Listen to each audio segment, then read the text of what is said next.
You've had a baby. In a single day. Oh, ew. I don't know why this grosses me out so much, but it does. Hello, Internet. I'm Ren, and today I want to talk about Season 2, Episode 8 of Doctor Who, The Reality War. This is, of course, this season's finale, and boy, does a lot happen in this episode.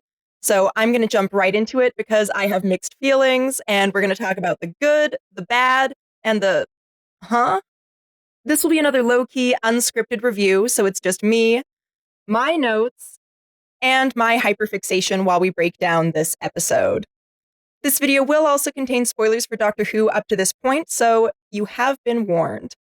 The reality war picks up right where Wishworld left off, with the Doctor falling out of the sky. Luckily, he's rescued by a happily pregnant Anita, who is working at the Time Hotel, and opens up a door for him. Welcome to the Time Hotel. Would you like to come with me, sir?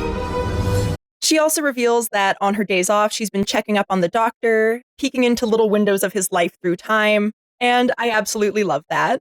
In the safety of the Time Hotel, she reveals that the world has been destroyed hundreds of times and keeps resetting to May 23rd. May the 24th never arrives. It gets to midnight and then it all clicks back to 7 a.m. on May the 23rd. Which does lead to some questions, like was the Doctor present for all of these resets? Did it take this many for him to figure out what was going on? Was he just fully oblivious for all of those other resets? I have so many questions. But with my questions unanswered, the Doctor returns home to the newly restored Wishworld, where he gets really upset at the suggestion that Poppy isn't real since she's a product of the Wish. You're not our daughter. But she isn't real. How dare you? And then he sheds the John Smith identity entirely, revealing his amazing kilt suit. I'm so glad they put Ncuti back in the kilt for the finale. It's perfect. It's everything I needed. And I like how it almost feels like a coming out moment, showing Belinda who he truly is. He then brings Belinda and Poppy into the hotel, and Belinda begins to remember. I'm Belinda Chandra. You're Poppy. Oh my god, you're the Doctor. And they both marvel over the fact that Poppy exists. Are you real? And the Doctor promises to fight for her. Please tell me your daughter's safe. She is in danger, but we will fight to save her. With Anita's help, they use the Time Hotel to restore UNIT, I'm wearing a suit. I'm wearing tweed. including the Vlinks and Rose Noble. Conrad couldn't imagine you for even a second, so you didn't exist. Once she's awakened, Kate uses the biochips that every UNIT employee apparently has We had all unit personnel biochips, so we know where they are. to awaken some of the strays, Maybe we can use the chip to signal them. including Shirley, What the hell's going on? Mel, and of course Ruby. You can't go slandering Conrad. And they all make their way back to the tower. And the Doctor introduces Belinda and Poppy to everyone. Hello, everyone. Meanwhile, the Ronnies locate Omega The Seekers have fixed the location. and decide that there's no need to wait until another midnight, which also has kind of strange implications since there was so much of the plot relying on the Earth being destroyed on May the 24th, and presumably unleashing Omega on the 23rd means that the Earth will be destroyed on the 23rd instead. The Ronnie is also furious that the Doctor has evaded her, He had an actual magic door, the little too late. and so she uses Conrad and the Wish Baby to track him down. She pays UNIT a visit, much to Mel's chagrin, I thought you'd be dead. I never thought about you once. and reveals how she survived Gallifrey, I had a split second. Flipped my DNA, made a biological sidestep. and her weird, convoluted, and kind of racist plot. You will work as a gene bank. I can resurrect the Time Lords. And she has this to say when it's suggested that Poppy could work as a gene bank. I mean, she's Time Lord DNA. Well, except the child is contaminated. Although really, even without the weird racism, would you actually want to volunteer your child as a gene bank? That's wild. Then they have a brief screwdriver fight, which the Doctor seems to lose. And the Ronnie makes a break for it. To keep the Doctor busy, the Ronnies use the Bone Beasts, which are apparently atom-grazing creatures that show up to feed off of the friction caused by alternate realities, Bone beasts, creatures from the underworld are like antibodies, cleaning up the world. to target UNIT. If we fake an excitation of its atoms, the bone beasts will see the tower as an enemy. So UNIT goes into battle mode, Activating weapons platform! and the Doctor has Susan Triad build a safe room for Belinda and Poppy that will basically store them outside of reality during the battle. We put Poppy in. If the wish comes to an end, we open it up. Poppy will still exist. I hope. Although there are some risks if they get stuck in there. If the Rani wins and we are destroyed, you will be locked in there for all eternity. Forever. But Belinda's game, and I do love her for that. With Poppy. It's Poppy. Let's do it. even though I do have a lot of problems with this plot point and everything that stems from it. I do like the uncertainty we get as to whether the Doctor will be able to save Poppy. Poppy will still exist. I hope. You hope. But I'm not sure how I feel about the idea that the reason the Doctor met Belinda was so that Poppy could exist. I was meant to meet you. It's all for this, so that Bobby can live. Especially with how this episode plays out. But we'll get to that. The Doctor reveals that he tricked the Ronnie, I need to lower the threshold so I can stop the run. How can you do that? Oh, I tricked her. so he steals her scooter and heads to the Bone Palace, with the hopes of dropping the threshold shielding, The Bone Palace is protected. You tried to transmat in there, you'll be pureed, baby girl. Nice. so that Ruby can go in and confront Conrad, That'll get you to Conrad, so you can stop him and bring his wish to an end. while the Doctor has some words with the Ronnie. And Ruby's basically just standing by in her little teleportation vest. Oh my god, it really works! So the Doctor and the Ronnie finally have their showdown in the Bone Palace. And you're really very obvious. I know you haven't arrived with a weapon. And he ultimately admits that he actually would like to see Omega. Don't you want to see him? The Almighty One, don't you? Yes. And so the Ronnie proceeds with releasing him. And he's basically a giant nightmare mummy creature, rendered in pretty awful CGI, if I'm being honest. It turns out that the under reality or under universe or whatever is a place of myth and legend. God of time. And so he's become this horrifying god of time legend. With time lords to feast upon. So he just picks up the Ronnie and eats her. Well, I think you'll find. It's extremely anticlimactic.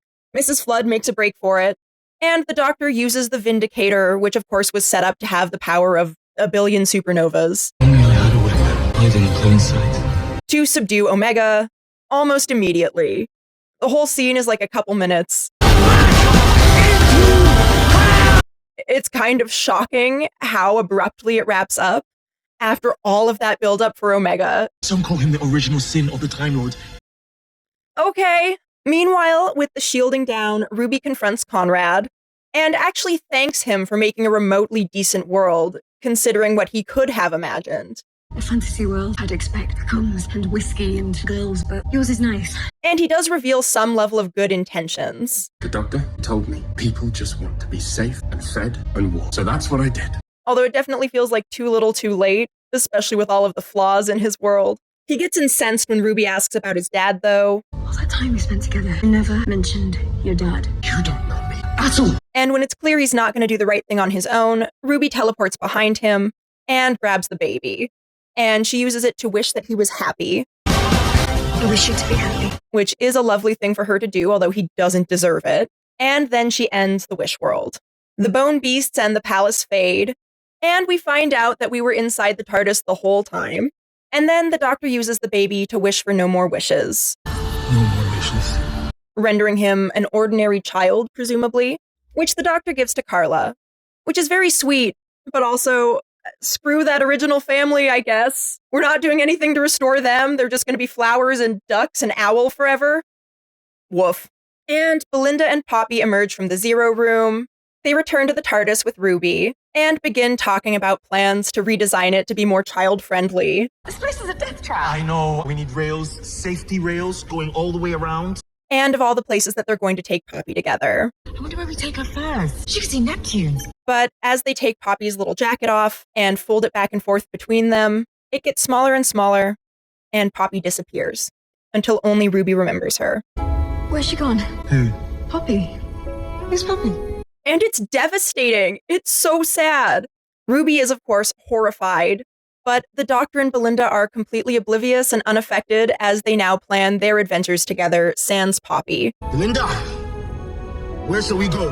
There's a great big universe waiting for us. And the Doctor throws the star certificate out into space to close the loop for the robot revolution. And Ruby insists that Poppy exists and tries to convince the Doctor and Belinda, There was a little girl named Poppy. You have a daughter, the two of you together. who laugh in her face and then just gaslight her like a whole bunch. Like, so much. Ruby, I think your memory got a little bit scrambled. Then they get to Unit, where they gaslight her some more, and everyone celebrates as midnight strikes and it's May the 24th. as Ruby tries to prove that her memory is not the fallible, problematic thing happening here when everyone knows that they switched realities. So what we're saying is, my memory is one of the glitches, except the glitches were real. And that there are flaws in the new reality, such as Teal being a little too blue. And that's not Teal, is it? No, it's too blue. Don't you see? There's another world. So it doesn't make any sense. The Doctor's reaction to this doesn't make any sense. She's lost somewhere out there. Ruby, I'm not wrong on this. Especially when we know that Ruby, all this time, has been like weird and special in terms of her ability to affect reality. Like, Ruby deserves so much better.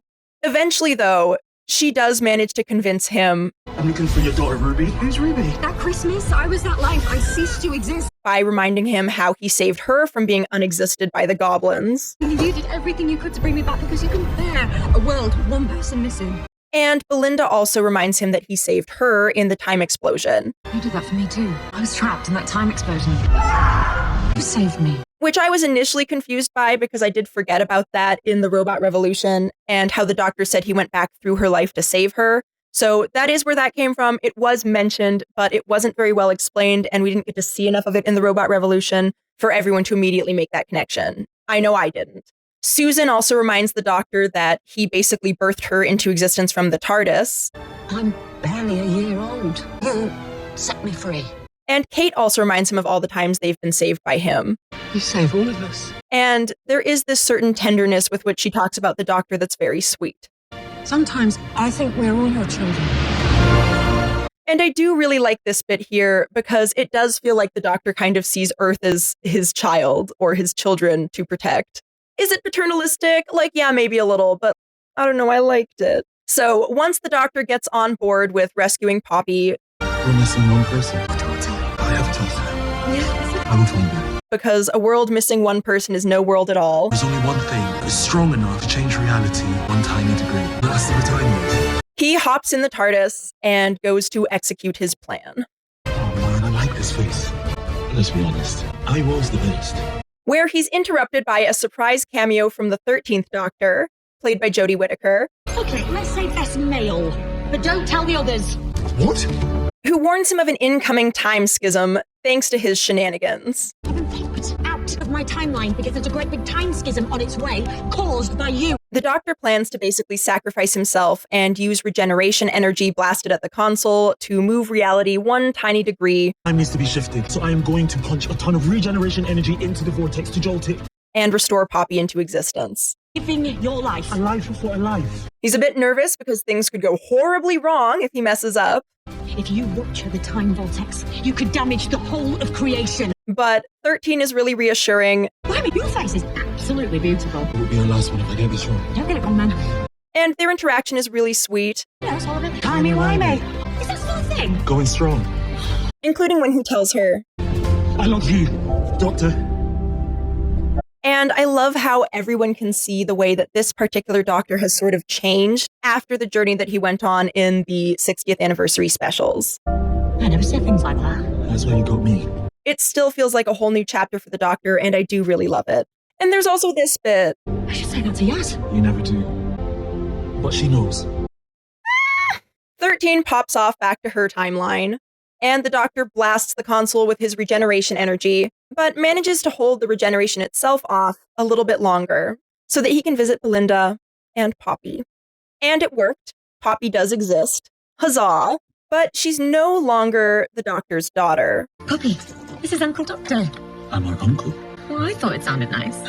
Instead, she's Belinda and some random guy's daughter. Richie Akimbola. We're not together anymore, but he sees her all the time. You'd like him. And it's nice that he's apparently lovely, but man, they chat for a little bit, and the Doctor scans Poppy and confirms that she's entirely human. 100% human since the day she was born. And then Belinda says goodbye, You've driven me absolutely mad. But I've got to say, you're the most amazing man in the world. because she's not interested in traveling the universe with her human baby. I'd love to show Poppy the stars. But you know what happens next? She'll be shot at by lasers or hunted by cartoons. And she hopes that the Doctor will come back and take her to Neptune once Poppy's grown up. I like that. I'd love that. But will you? Will I ever see you again? I hope you'll see me again. But not like this. And I'm really sad. But they do have a really sweet goodbye. It's been an honor, Miss Belinda Chandra. An honor, a nightmare, and a triumph. And the doctor does tell them that he loves them. I love you, and I love you, Pops. That will never change. And then the doctor returns to the TARDIS and decides he doesn't want to regenerate alone. Don't want to do this alone. And so he goes off to find Joy, I'm never alone with you. Joy to the world! who, as we know from Joy to the World, became a star in the sky in order to save the world. And he lets the regeneration energy flow out into the universe. This has been an absolute joy. As we say goodbye to Ncuti Gatwa's doctor and are greeted by Billie Piper. What? And that's it. That's the episode. That's the season. As I said at the start of the video, I have mixed feelings about this episode. Don't get me wrong, it does do a lot of things well, and I still really enjoyed this season and Ncuti Gatwa's doctor so much. So I'm going to talk about some of the stuff that this episode did well, and some of the stuff it didn't do as well.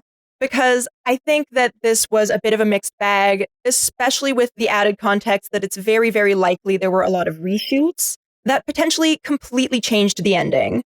But let's start with the good. I love how this episode incorporates Joy to the World, bringing back both Joy and Anita. Hello,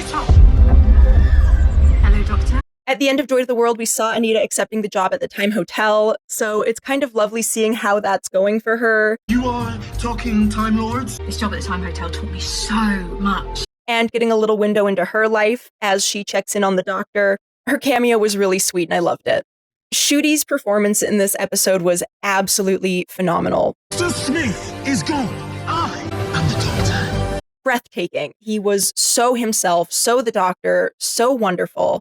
And it just breaks my heart that it's over. He's gone way too soon. He needed at least one more season in the TARDIS. I would have been happy with 2 or 3 or 5 more. I could have watched him forever as the doctor. I think he just had this beautiful blend of whimsy and emotion and this sort of softness as well. Oh man. Scared. Terrified. Don't go with fear. Go with that lovely smile. But he still also had that darker edge that the doctor always has from all of the trauma that he's been through. His regeneration scenes were amazing. They moved me so much. I cry every single time I watched it. And I did watch the episode like 3 or 4 times before making this review because I really felt like I had to process it before I could talk about it. Like there's almost a sense of grief, but it was also really bittersweet. And it just gave me all the feels. But his performance this season and in the previous seasons were wonderful. In this episode, it just felt like it was turned up to the max. And it's just so hard to say goodbye to him because he was so perfect in this role. I can't wait to see what he does next. I do like what we got with Ruby and Conrad in these 2 episodes. I think it ultimately does add a lot more dimension to Conrad, who was a little bit flat in Lucky Day, although I still think that episode is phenomenal. And I think it's an okay resolution to the storyline for Ruby to forgive him on her terms like this. Conrad, I wish you to be happy. I do kind of like the idea that self-hatred and radicalism sort of come from the same place, and that a generally happy person doesn't turn into the monster that Conrad turned into. Chief cook and bottle washer. Nice little place in Lewisham. I looked inside. It's harmless. At the same time, though, it does feel like he got off a little bit too easy, being just a harmless chef enjoying his life. But I do still love this sort of moving on moment for Ruby and the way that it cements what a good person she is. I love Ruby. I think Ruby did a very kind thing. One thing I do wish they had done a little more explicitly with that, though, is maybe revisit the theme from the story and the engine that hurt people hurt people. The difference between good and evil is what we do with our pain. Maybe Belinda could have even been worked into that. Maybe we could have had her have a conversation with Ruby where Ruby initially plans to be a lot more aggressive with Conrad. Can I punch him? Yes, you can. And Belinda encourages some amount of empathy. That could have been really interesting and also would have given Belinda more to do, which is something I'm going to talk about a little more later on. I really loved some of the more whimsical elements in these episodes. I loved the bone beasts. They're such a cool Doctor Who idea. They're so conceptual and out there. When 2 realities collide, it creates friction. That summons the bone beast. And the animation was really nice for them. I liked them a lot. And I actually love the idea of this weird under reality of story and myth and legend, and that it can kind of come seeping through and affect the real world. Every civilization has 1,000 legends about the world hidden below, the Upside Down, or Narnia. And I think it fits really well with the themes of meta-commentary that we've seen throughout the season. I adored the cameo from Jodie Whittaker. How are you here? I know, I shouldn't be here at all. I honestly always love it when the Doctor meets another version of the Doctor, but this interaction was particularly adorable. I don't like it. Does it really need to be bigger? In a room defined by its bigness? And it made me happy, sad squeal that she admitted she should have told Yaz she loves her. I should say that to Yaz. You never do. Because yes, she should have. And I really loved some of the lines in this episode. But she's not real. She's made of hopes and dreams and wishes. This is every time. And I feel like the Doctor was just very, very doctory. We got so many good quotes and great moments. But we have seen many a strange thing together, Ruby Roo. Hey, it's a skill. It's a skill. And it was absolutely phenomenal. And the Doctor regenerating to save someone is so on brand for him. So I did really like that, even if I think it was a little bit weirdly convoluted anyways. Now, this may be controversial, but I actually don't hate the Billie Piper twist. And honestly, Rose is not even one of my favorite companions. No shade to Billie, I love her in lots of other things I've seen her in, notably Chaos, which was canceled way too soon. But Rose just wasn't really for me. But I like her as an actress, and I love her returning to Doctor Who because I know that she's doing it because she loves Doctor Who. And so I don't think she'd let them write a bad storyline. I feel like she would only come back on the condition that they're going to do something really cool with her. That said, she wasn't credited as the Doctor, and while I've seen rumors that there's a confirmation out there that she'll play the Doctor, when I looked it up, I didn't see anything official from BBC, so I'm going to continue to operate under the assumption that they're going to do something else with her. It could be sort of a bad wolf, Heart of the TARDIS thing, or maybe she'll be kind of an interim in the way that Tennant returning for the 60th specials were, and I'm just excited to see Billie in the TARDIS again, so I'm fine with it. Check in with me next season if and when it gets renewed or comes out. From what I've seen, allegedly, it's not a question of whether the show will be renewed, just a question of whether Disney will be involved. So fingers crossed. But either way, I'm curious to see where it goes. I'll give it a chance. But let's go ahead and talk about some of the less good stuff in this episode, because I think it had a lot of problems. Let's start with Omega. I'm really frustrated with the entire Omega storyline. I think it really crowded out the Wishworld episode and unnecessarily took a lot of the focus away from the Ronnie and what she was doing. And I would have been okay with it if he ended up being a really cool, really major villain with huge implications for the story, or if there was a massive, epic Doctor battle with him. That would have been fine. I could have even seen the Doctor teaming up with the Ronnie when it turned out he wasn't what she was expecting.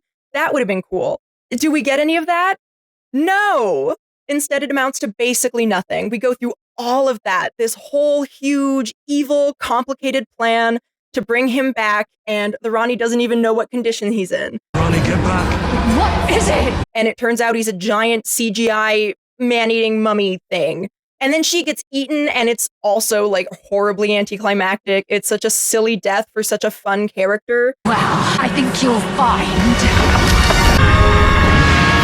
And again, kind of feels like a waste of both the Ronnie and of this amazing performance. Oh, I think I've lost the crowd. You are disgusting, and you are cattle. I really liked this version of the Ronnie. I was excited to see where she was going to go. I honestly assumed she was going to escape and return to be a thorn in the Doctor's side in another episode. But no, just Mrs. Flood escaped, which is fine. I like Anita Dobson, but part of me is in denial and hopes that she'll somehow find a way to escape or survive in the under-reality and resurface, but I might be fully delulu. I just feel like the Ronnie deserved better, and it's kind of weird that they set up this, like, betrayal angle with Mrs. Flood and then did nothing with it. Do this, do that.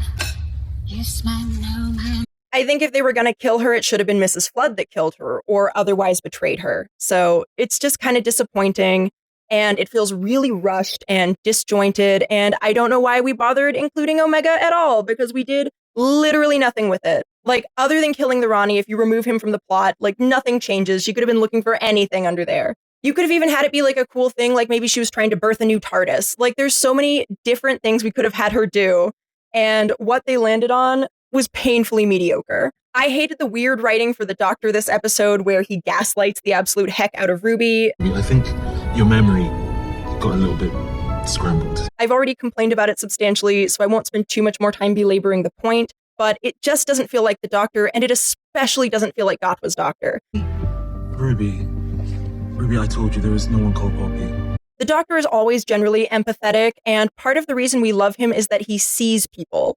He listens to people. He cares about what people, especially marginalized people, have to say. But here, when Ruby is distressed and telling him that something is wrong, Doctor, where's she gone? Who? Poppy.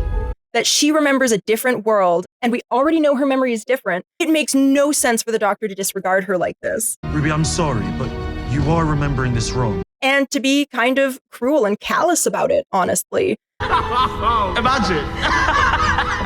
It just didn't feel like him. I was glad when that whole sequence ended, but it just felt totally unbelievable and out of character for him. Honestly, it felt a little out of character for Belinda, too. Like, with everything she's seen, she couldn't imagine a universe where something like that happened. Not to be rude, but it's kind of offensive to say I've got a daughter I don't remember.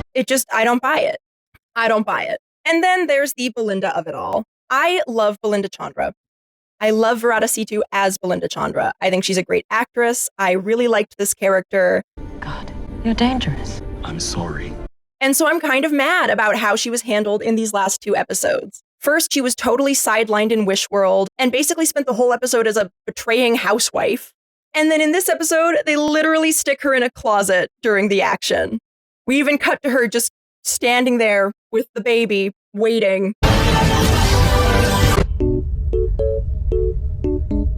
It's so passive, and it's frustrating because she was a character that right out the gate felt so fully realized. But why? Doctor, I told you, get me home. We could immediately feel that she had her own life outside the Doctor, her own goals, her own dreams. The doctor looking for you.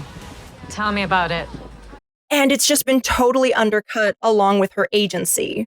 Because she doesn't really get to do anything in either of these episodes that significantly impacts the plot, other than just being there, and it's frustrating.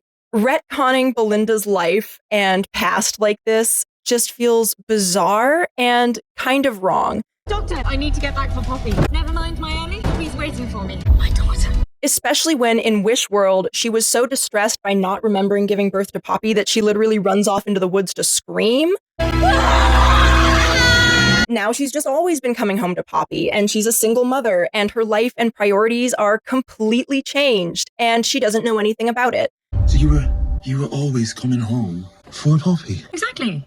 And while yes, she did kind of consent to Poppy being brought back, I swear on my life I will do anything to find her. I don't think she really consented to this. And while she seems happy, and I want to be clear, this is not like a dig on single mothers. I'm not saying that motherhood can't be fulfilling or can't make someone happy if that's what they choose and what they want. Like, that's not what I'm saying at all. What I am saying is it feels like Belinda didn't really have the opportunity to choose with the full knowledge of what that would mean for her life.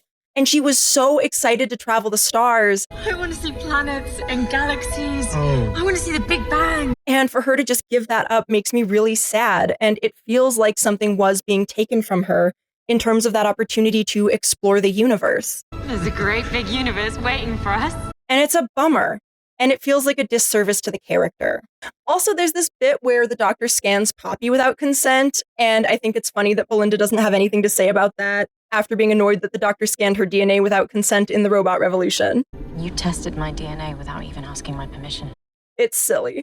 Ultimately, though, it basically just feels like Belinda got Martha'd, and she deserved so much better. I understand if she decided to leave the show because of the uncertainty of renewal and when shooting would continue, but it still sucks. Now let's talk about some unanswered questions we have after these 2 seasons of Doctor Who. First, who is the boss? Oh, may I say hello, by the way? Who does? The boss.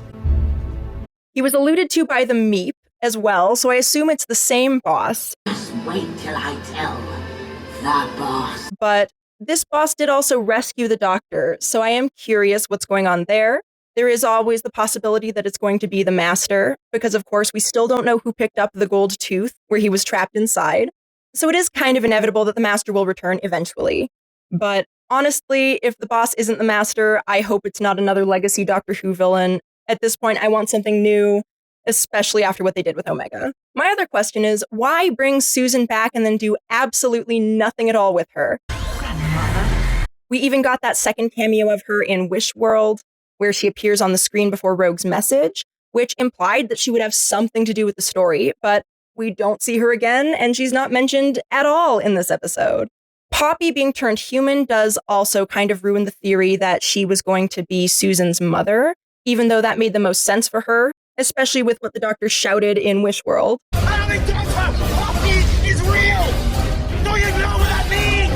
But I do think I have something of an answer to this question, which is that apparently there was a completely different ending planned for this episode, and there were a whole bunch of reshoots. Supposedly, there was no plan originally for there to be a regeneration at the end of this season, and Ncuti was supposed to stay on for at least another season.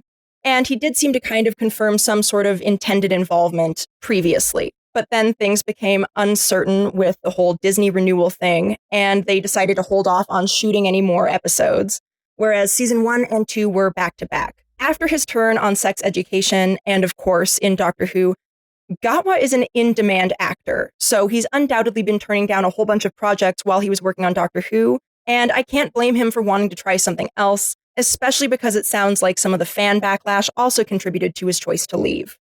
So thanks for that. Apparently, the original plan for the episode was to just end with them all celebrating May the 24th with a big party with the Doctor and Ruby and Belinda and the Vlinks as a DJ. There is a promo shot that seems to confirm this. And supposedly Susan was supposed to be watching along with Poppy and then say something along the lines of, "Let's go, mother." This has actually been sort of confirmed by the mother of the actress who played Poppy on Instagram.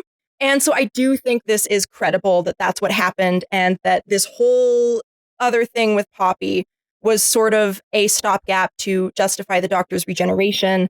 And that's why it all feels so weird and rushed and kind of convoluted and like it wasn't really set up by the season. And it does make me wonder if eventually we're maybe going to see an alternate version of Poppy that does still have her Time Lord DNA, because the way Ruby talked about Poppy being unexisted as being lost and disappeared somewhere. Her name is Poppy, and she's lost somewhere out there.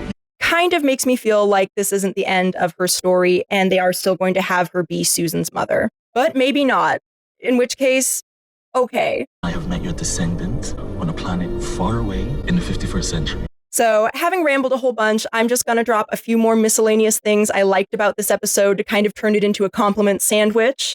I loved Shirley's wheelchair. It's so cool whenever it goes into action mode.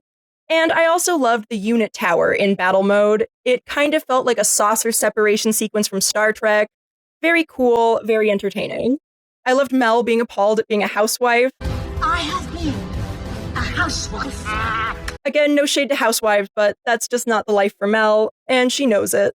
And I think there were a lot of great lines in this episode. Why does it feel like there's something I've forgotten? That's our lives, Belinda. At times, the writing was really good. Beautiful things can be forgotten, but they still happen somewhere. It just had those problems I previously mentioned. But overall, I don't think this episode was terrible or irredeemable or anything. There are just some things about it that didn't work as well for me as some other episodes of Doctor Who. If you loved it and were happy with it, that's awesome. But that's all I have for you for now. What did you think of this episode? Who do you think Susan's mother actually is? And are you excited for next season? Let me know in the comments down below. Like, share, and subscribe for more videos. See you next time. Wiedersehen. Also, sorry this video took so long. I have basically had a migraine off and on for over a week, and it's finally been subdued by medication and slightly cooler weather, but it's been rough. I also just had to really process and digest this episode a bit before talking about it, so I hope this video was worth the wait. Okay, bye.